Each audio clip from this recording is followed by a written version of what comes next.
My family kicked my 7-year-old and me out during Christmas dinner. You should leave and never return, my sister said. Christmas is so much better without you, Mom added. I didn't beg. I just said, then you won't mind me doing this. 5 minutes later, they were begging me to undo it. Technically, I didn't even get to finish my meal. There was still gravy on my plate and a fork in my hand, hovering like it had forgotten what job it was supposed to do. My 7-year-old daughter Mia had taken 2 polite bites of her roll and was quietly counting the peas on her plate the way kids do when the air in a room gets sharp. My sister's kids bounced in their chairs and talked over each other, nobody stopping them, while Mia sat still and silent, already knowing which kids were expected to behave. Across from me, my sister Eliza was smiling like she'd been practicing it in the mirror. That special kind of smile that says, I'm being reasonable, while her eyes are saying, I'm about to ruin your life and call it boundaries. Connor, Eliza's husband, sat beside her, nodding along at nothing, the human equivalent of a screensaver. He'd been hovering around our family for years, always a little too comfortable in my parents' house, always acting like the guest room had his name on it. Connor was the kind of man who could watch a building burn down and ask where the marshmallows were. My mother dabbed the corner of her mouth with her napkin like we were at some elegant holiday dinner and not a slow-motion family car crash. My father stared at his mashed potatoes with the intensity of someone negotiating with them to become a different life. The evening had been tense from the start. Little comments, little digs. Oh, Rachel, you look tired, Mom had said the second I walked in, like fatigue was a moral failing. Eliza had glanced at Mia's dress and said, cute, very simple, as if a 7-year-old should be dressed like she was headed to a gala.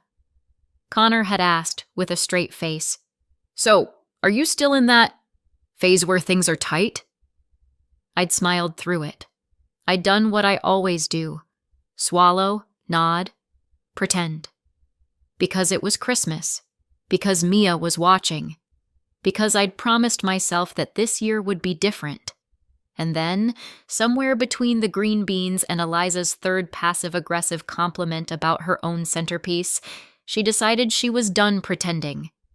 She set down her fork like she was putting down a gavel. We need to talk, she said. My stomach sank. Not because I didn't expect it, because I did, but because I knew exactly what kind of talk this was going to be. The kind where I'm not allowed to have feelings, and if I do, they get called dramatic. Eliza leaned back in her chair. It's been a lot, and Mom and Dad agree. My father didn't look up. My mother didn't protest.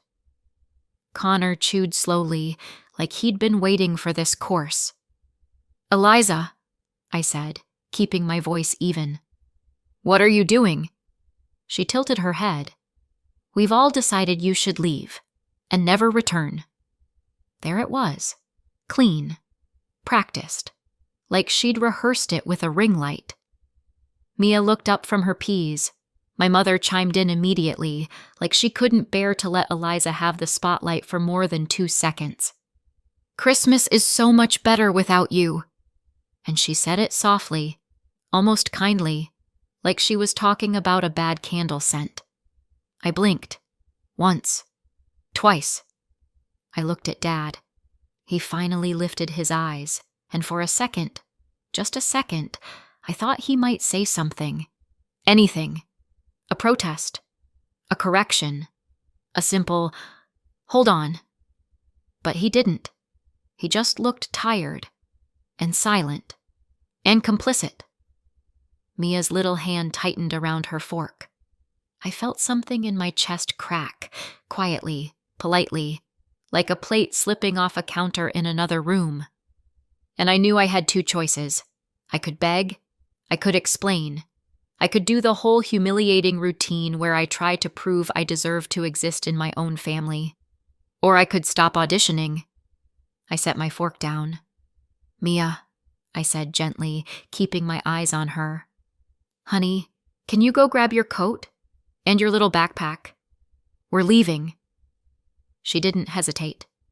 She slid out of her chair like she'd been waiting for permission. Okay, she said. No argument. No tears.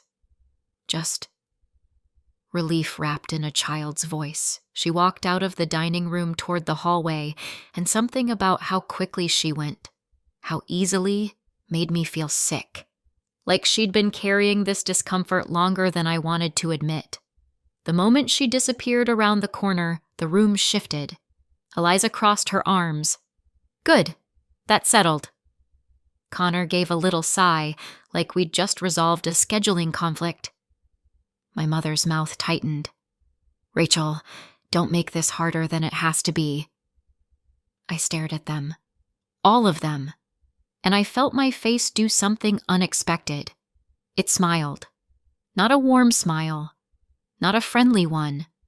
The kind of smile you make when you realize you've been trying to win a rigged game. Okay, I said calmly. Eliza looked smug. Finally. I stood up slowly, pushing my chair back. Then you won't mind me doing this. They all watched me like they were waiting for a tantrum, for tears, for a dramatic speech. Instead, I walked past the dining room doorway into the kitchen and stopped at the cupboard near the end of the counter. I'd put them there earlier, tucked away, hidden behind the stack of holiday platters like some pathetic little secret. I'd told myself I was being careful, thoughtful, waiting for the right moment. Turns out the right moment was the moment they told me I didn't belong. I opened the cupboard and pulled out 3 pieces of paper. Plain. Crisp. Heavy. Each one had a name scrawled on the front in thick black marker. Mom. Dad. Eliza. Eliza's brows lifted. What is that? Connor scoffed. Are those cards? My mother actually laughed, like she couldn't help herself. Rachel, what are you doing? This is ridiculous. I looked at her. Is it? Dad finally spoke, his voice flat. If you're trying to guilt us... Oh no, I said, still smiling. This isn't guilt. This is just consequences. Eliza stood up, exasperated. You think we need your gifts? You think we're going to miss whatever little... I didn't let her finish. I took the one labeled Mom and tore it straight down the middle. The sound was soft. Paper ripping shouldn't be that loud, but in that room it felt like a gunshot. My mother's smile faltered. Rachel. I tore the one labeled Dad next. Slow. Clean. Deliberate. Dad's face tightened. Connor sat up a little straighter, like his brain had finally loaded. Eliza's smugness cracked at the edges. Stop it. What are you... I tore the one labeled Eliza last. That one, I didn't even hesitate. I dropped the pieces onto the counter in 3 neat piles, like offerings. There was a beat of silence where none of them moved. Then Connor barked out a laugh, too loud and too forced. Okay. Wow. That's insane. Eliza's voice went sharp. You're proving our point. Mom shook her head like she was watching a stranger. This is exactly why... I didn't argue. I didn't explain. I just turned. Mia was in the hallway, already in her coat, tiny backpack slung over her shoulder. She looked up at me with wide eyes, but she didn't look surprised. I took her hand. We're going, I said, and we walked out the front door. Cold air hit my face, the kind of cold that makes your lungs wake up. As we stepped down the porch steps, I glanced back through the window without meaning to. I saw them staring at the counter, then moving, not angry anymore, curious. Mom leaned forward and picked up a torn piece. Dad came closer. Eliza snatched something and started pressing it together like a puzzle. Their faces changed in real time. Smug to confused, confused to pale, pale to panicked. And then, Through the glass, I saw my mother's mouth open wide, like she was screaming. I couldn't hear it clearly at first. Then I could. The door flew open behind me. "Rachel!" Footsteps. Fast. Clumsy.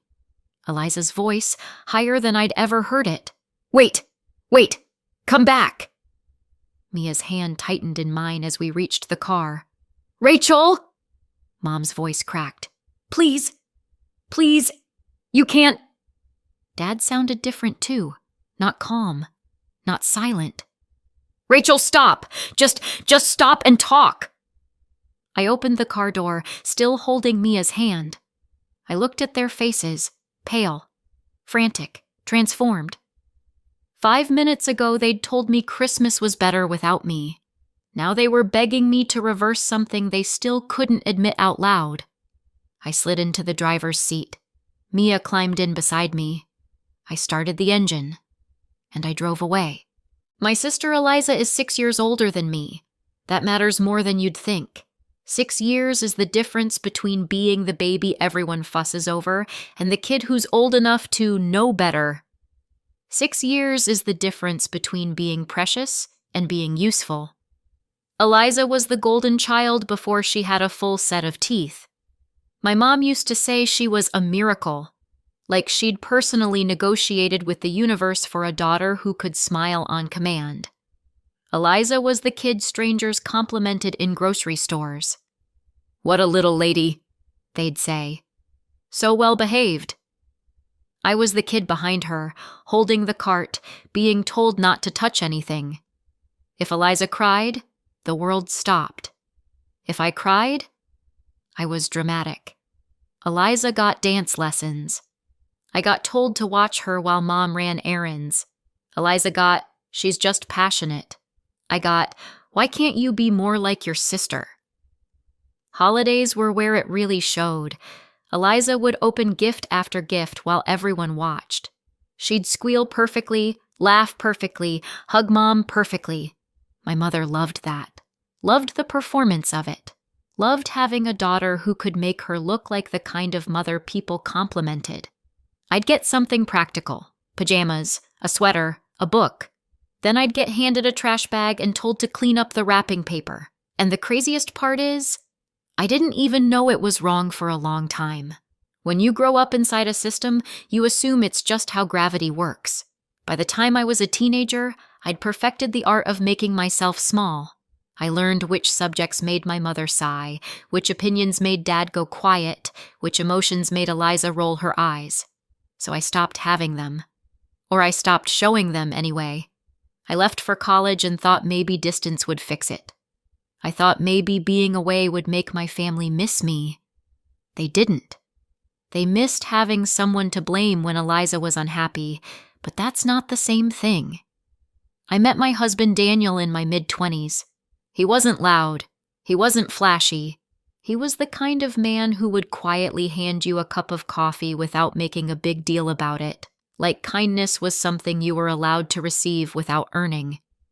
On our third date, I mentioned my sister and my mom, laughing like it was normal. Daniel didn't laugh back. "That's not normal," he said. I remember staring at him like he'd spoken another language. He said it again, softer. "Rachel, that's not okay." No one had ever said that to me before. We got married a year later. My parents acted supportive in public. Eliza acted thrilled for Instagram. Connor, who was still just Eliza's boyfriend at the time, made a joke about how Daniel was brave to marry into our family. Daniel smiled politely and didn't take the bait. Daniel worked as a construction engineer. He was proud of it. He liked building things that lasted, liked solving problems most people didn't even notice were there. He worked long hours on big projects, commercial builds, renovations, entire sections of city blocks that used to be empty lots. It paid well. Not private jet well, but well enough that we weren't constantly counting pennies. And because I'm apparently incapable of not trying to win my family's love, Daniel and I quietly started helping my parents. Nothing insane, nothing dramatic, Just a consistent $200 a month, every month, like a little financial life support line. Sometimes more if something came up. Car trouble, a utility bill, an emergency that somehow always arrived right after Eliza bought something expensive. My parents never thanked me properly, not once in a way that felt real. It was more like they accepted it, like it was a natural resource that had finally started producing again. Eliza took credit for it in her own special way. She'd say things like, "I told them we'd figure it out," as if she'd personally worked overtime to cover the payment. Connor would nod and say, "Family takes care of family," and I would swallow the irritation because Daniel would squeeze my hand under the table and remind me, without words, that I wasn't crazy. Then came the day everything broke. 6 months ago, Daniel died at work. He was on site for a routine walkthrough, a normal day, a day he didn't think would be his last. A scaffold platform collapsed, just gave out under him. Later we learned there had been complaints, warnings, little corners cut because someone wanted to save time, money, paperwork. They called it a tragic accident in the first statement, like tragedy is something that just happens randomly, like weather. But the investigation called it preventable. I remember getting the call. I remember the way my body went cold. I remember sitting on my kitchen floor with my phone pressed to my ear and thinking, this can't be real. This can't be my life. Then it was. After the funeral, everything got practical in the worst way. Bills didn't pause because I was grieving. Groceries didn't become free because I'd lost my husband. Mia still needed school clothes and dinners and bedtime stories, and I was suddenly doing all of it alone. The $200 a month to my parents stopped immediately, not out of spite, out of reality. I could barely keep my own lights on. My family noticed the missing money faster than they noticed my grief. Mom started calling more often, but not to ask how I was, to ask, in that careful voice, whether I was still managing. Eliza asked if I was being smart with my finances, like Daniel's death was a budgeting issue. Connor made a joke about how life insurance must be nice, and then laughed when no one else did. I didn't ask them for help right away. I lasted longer than I should have, because asking my family for anything feels like handing them a weapon. But 1 month I had to. Mia got sick. I missed work. The car needed a repair. The numbers didn't work. So I asked. Not for a fortune, not for a bailout. Just enough to cover the gap. My parents sent a small amount, and then my mother posted about it. A Facebook post with a sad emoji and a smiling family photo like they had just donated a kidney. "Sometimes you have to step up for family," she wrote. "Even when it's hard. Praying Rachel learns to stand on her own again soon." Eliza commented first, "We're always here for her." Connor reacted with a thumbs up. I wanted to crawl out of my own skin. I didn't tell anyone that Daniel and I had been sending them money for years. I didn't correct the narrative. I didn't fight. I just stopped asking for anything ever again. And I kept quiet about the one thing that might have changed everything, the payout. Because it didn't come right away. It wasn't some magical check that appeared the moment Daniel died. There were lawyers, paperwork, delays, meetings, phone calls that made my stomach twist. The company dragged its feet. Their insurers moved like molasses. Everything took time. I hired someone to handle it because I couldn't carry grief and bureaucracy at the same time without collapsing. For months, it felt like shouting into a void. And then, very recently, right before Christmas, it finally came through. A life-changing amount. More money than I'd ever seen attached to my name. I stared at the account balance the way you stare at a stranger who looks exactly like someone you lost. Like it couldn't be real. I didn't spend it. Not really. I didn't run out and buy a new car or a new wardrobe or a new personality. I still looked like myself.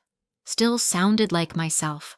Still had a kid who needed snacks and a bedtime story, but the number was there. And the first thing I thought, because I am apparently committed to learning lessons the hardest possible way, was I should help them.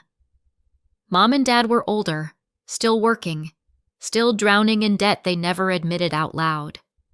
Eliza was always between opportunities in the way only people with safety nets can be.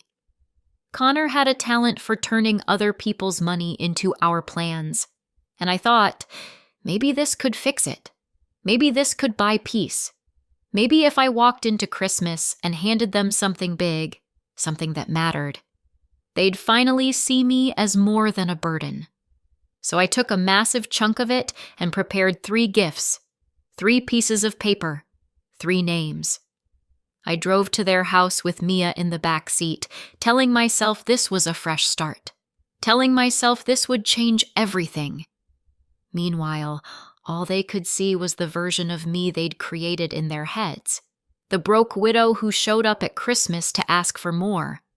They chased me all the way to the end of the driveway, Eliza barefoot on the cold pavement, Mom clutching her coat around her shoulders like she was the victim of the weather. Dad moving faster than I'd seen him move in years. Funny what urgency does when it's tied to money. "Rachel!" Mom shrieked. "Stop! Please!" "Undo it!" Connor yelled from behind them, because of course he did. Mia stared out the window, silent, her face pale in the dashboard light. I didn't stop the car. I didn't roll down the window. I just drove. Not because I was trying to be dramatic, but because I didn't trust myself to speak. Not with Mia right there hearing every word. Not with my heart hammering in my chest and my hands shaking on the steering wheel. I drove until the streets blurred. I drove until Mia whispered, "Where are we going?" And that's when it hit me. I couldn't go home. Home was a couple of towns away. I'd planned to stay at my parents' house overnight. That was the whole point. Christmas together, family together, like I could stitch us back into something whole. Now it was late. Mia was exhausted, and I wasn't about to drive 2 hours through the dark with a kid who'd just watched her grandparents throw her out like trash. So I pulled into the parking lot of a hotel off the highway. Not a motel. Not a roadside place with flickering lights and suspicious carpet stains. A real hotel. Warm lobby. Clean smell. A place where the person at the front desk smiled at Mia like she mattered. Because if I couldn't give my daughter a loving family, I could at least give her a safe room and hot chocolate. I booked a room with 2 beds.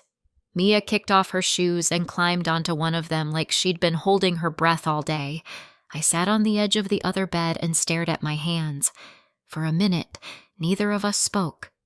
Then Mia said softly, "Grandma doesn't like me." My throat tightened. "Mia." "She doesn't," Mia insisted, her voice small but sure. "She likes Eliza's kids. She always gives them the good presents. She always hugs them first." I felt a sting behind my eyes, sharp and hot. "That's not your fault." Mia shrugged like a kid who has already decided the world is unfair and is just trying to understand the rules. "It's not my fault," she repeated, like she was testing the sentence. I took her hand. "No, it's not. And you don't have to make people like you by being quiet, or good, or small."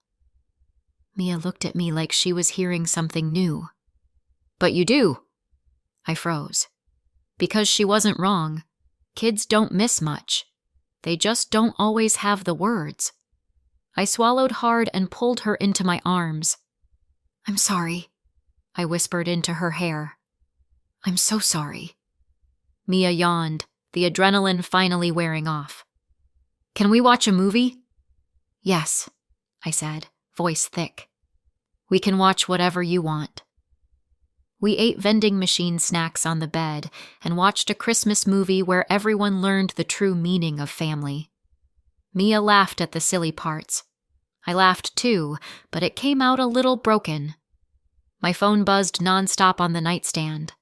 Mom, Dad, Eliza, Connor, over and over.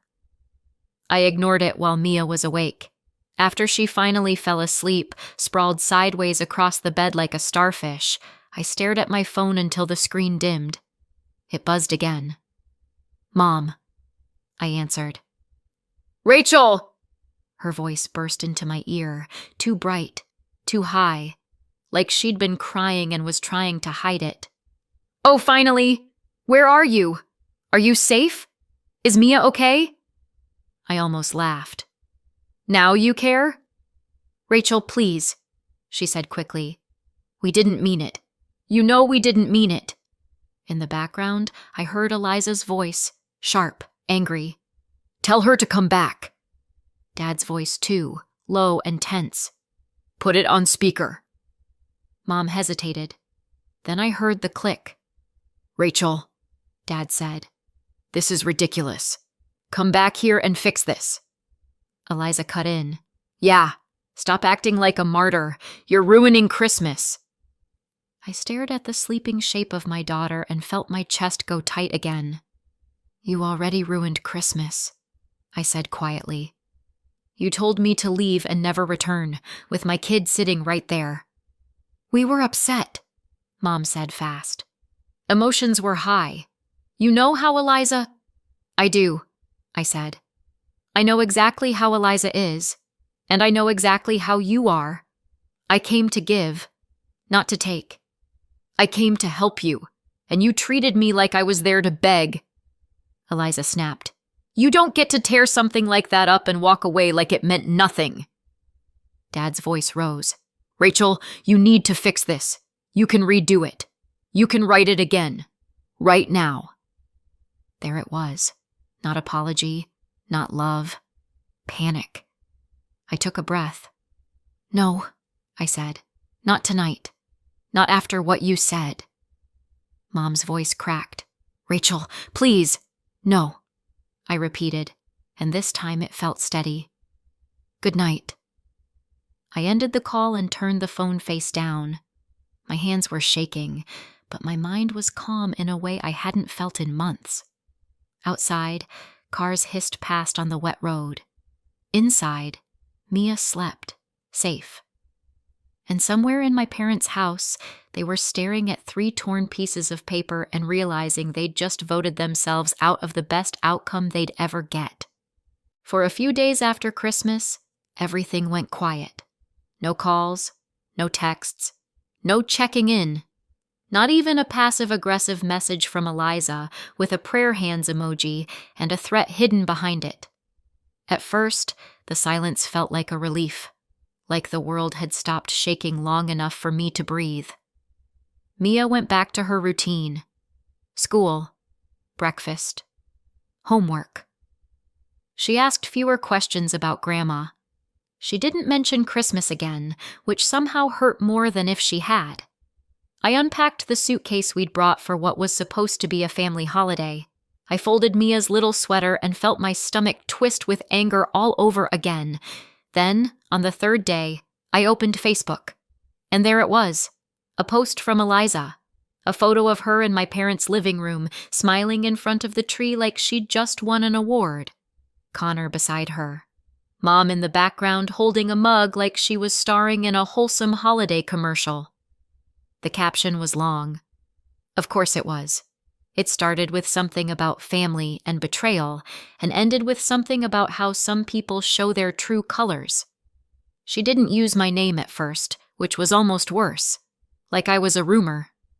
Then she did. "Rachel showed up on Christmas looking for sympathy," Eliza wrote. "And when we finally set boundaries, she humiliated our parents and stormed out. Some people will take everything and still demand more." Comments poured in under it. Aunts, cousins, people I hadn't spoken to in years. "Praying for your parents. Some people are so ungrateful. Poor Mom and Dad." Then Eliza went for the throat. "And yes," she wrote, "before anyone asks, Rachel got a huge payout from Daniel's death, and she won't give her own family a penny. She'd rather punish us than act like a decent human being." I stared at the screen, my hands cold. I profited off my husband's death. That's what she was implying.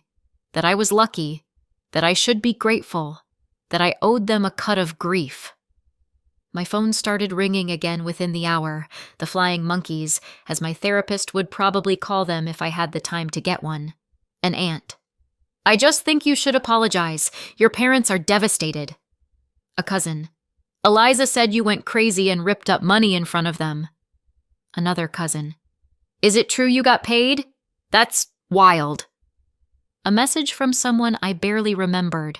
Family is all you have. I didn't answer at first. I made Mia lunch. I helped her with a math worksheet. I watched her color a picture of a snowman and wondered what kind of adults could look at a child and decide she didn't deserve a seat at the table. By the end of the day, I was done being quiet, because quiet had never protected me. Quiet had only made me easier to blame. I opened my bank app and pulled up the transfers I'd been making for years. $200 a month. Every month. I took screenshots. Then I scrolled back to the Facebook post my mother had made after Daniel died. The one where she bragged about sending me a small amount like it was charity. I screenshot that too. Then I typed. Not a rant, not a novel, just the truth, clean and sharp. Eliza, I wrote, you told me to leave and never return on Christmas. In front of my 7-year-old. Mom agreed. Dad stayed silent. Then I posted the receipts. Years of monthly payments. Quiet help I never bragged about. And right beneath it, my mother's old post. Her sad emoji. Her stepping up for family. Her little implication that I was irresponsible. Here's what family looked like before Daniel died, I wrote.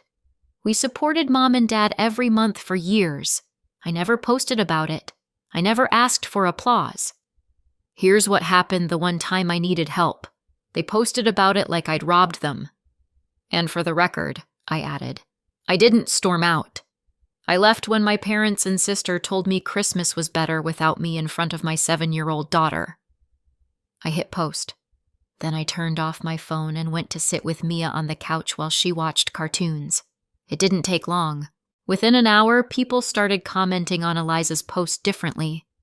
Wait, you were sending them money? Why did you post about helping her? So you kicked her out and now you want her money? Eliza's comments got defensive, then angry. Then she deleted a few. Mom tried to message me privately. Dad didn't say anything, but I saw his sister, my aunt, comment, "This is disgusting." Rachel and Mia didn't deserve that. Eliza's post got edited, then edited again.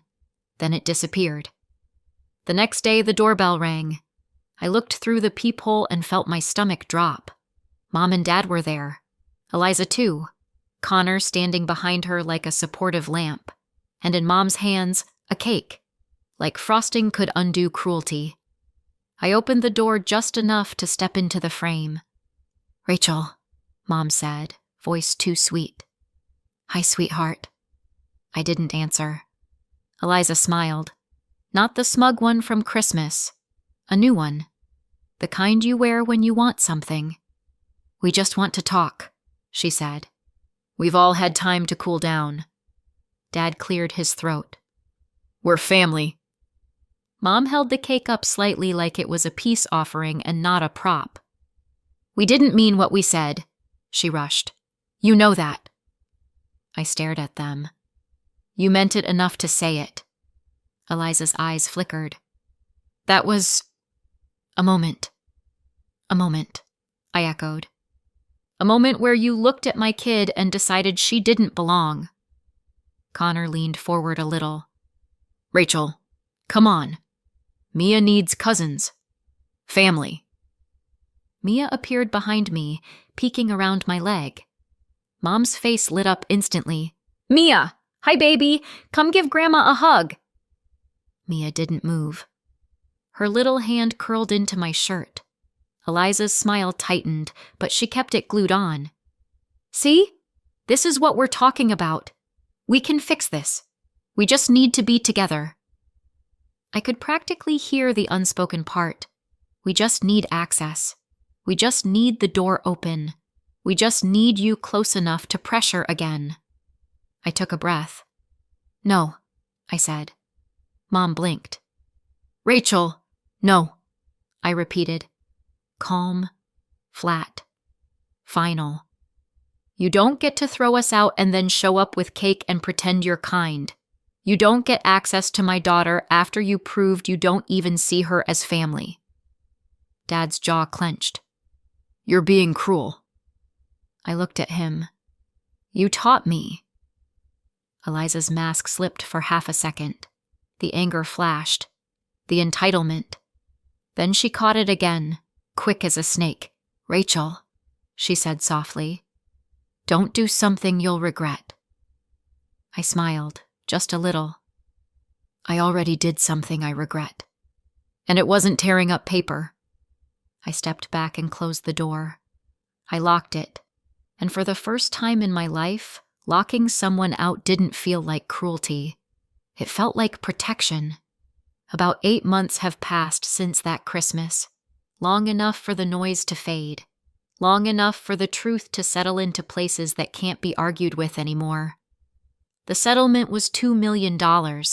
I never said it out loud back then because it didn't feel real, and because I knew the moment I did, it would stop being about grief and start being about entitlement. I had planned to give my family around $500,000 of it, enough to pay off my parents' mortgage and debts, enough for them to retire without panic, enough to give Eliza a clean reset instead of another scramble. They didn't get a single dollar. Instead, I bought a modest house outright. Nothing flashy, just solid, quiet, ours. Most of the money went straight into long-term savings and conservative investments. Mia has a college fund now, a trust, and an emergency cushion so her future never depends on people who decide her worth based on convenience. Money didn't erase the grief. I wish it worked like that. Daniel is still gone. Some mornings still hit hard. Mia still asks about her dad in small, sideways ways, questions at bedtime, pauses where she expects someone to answer. The difference is that the grief isn't tangled up with fear anymore. We're sad, but we're safe. Mia doesn't ask about Grandma now. She doesn't wonder why she wasn't wanted. She laughs more. She sleeps better. She knows this house is hers. Through the grapevine, I've heard what happened to them. My parents sold the house. Retirement fell apart. Relationships fractured. And the part that really broke them wasn't just the money, it was knowing exactly how close they were. They've told people, complained about it, replayed it, that $500,000 haunts them. I thought keeping the money might haunt me too. It doesn't. What would have haunted me is teaching my daughter that cruelty deserves rewards. I still grieve the family I hoped I had, but I chose my child's safety over approval, and that choice finally chose me back. So tell me, did I go too far or not far enough? Let me know in the comments and subscribe for more.